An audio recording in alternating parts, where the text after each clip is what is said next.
रक्षण करेल. धर्म रक्षती रक्षतः. जेव्हा तुम्ही धर्माचं रक्षण कराल, रक्षांगत तुमचं धर्म रक्षण करेल. म्हणून तुम्हाला धर्माचं पालन हेच आहे. राजा महाराजांना संन्यास घेऊन चालत नाही, आणि वैतागांनी जर संन्यास घेतला तर तो संन्यास ठरत नाही.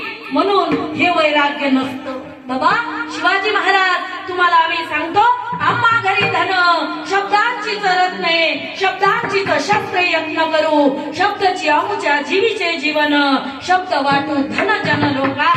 आमच्याकडे हे धन आहे आणि हे वाटत आहोत, पण तुम्हाला रयत उभी करायची आहे, आणि रयत उभी करून या ठिकाणी तुम्हाला धर्माची संस्थापना करायची आहे. कारण तुम्ही 11वा रुद्र आहात, 11वा रुद्र.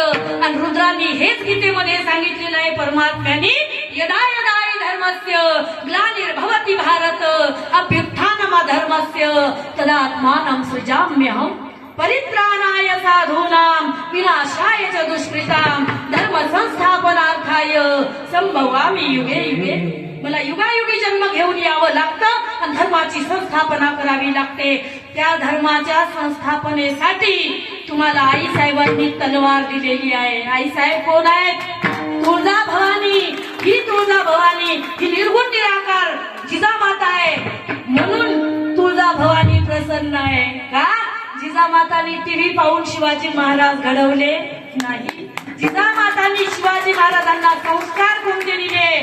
सांगितलं बाबा ज्ञानेश्वरी वाच. आणि ज्ञानेश्वरी मध्ये सांगितलं, राणेची या पाले खाईरा नेवाने करविले लंकेश्वरा एकला अर्जुन परी अक्षयोनी 18 तरी का न जिनीजे.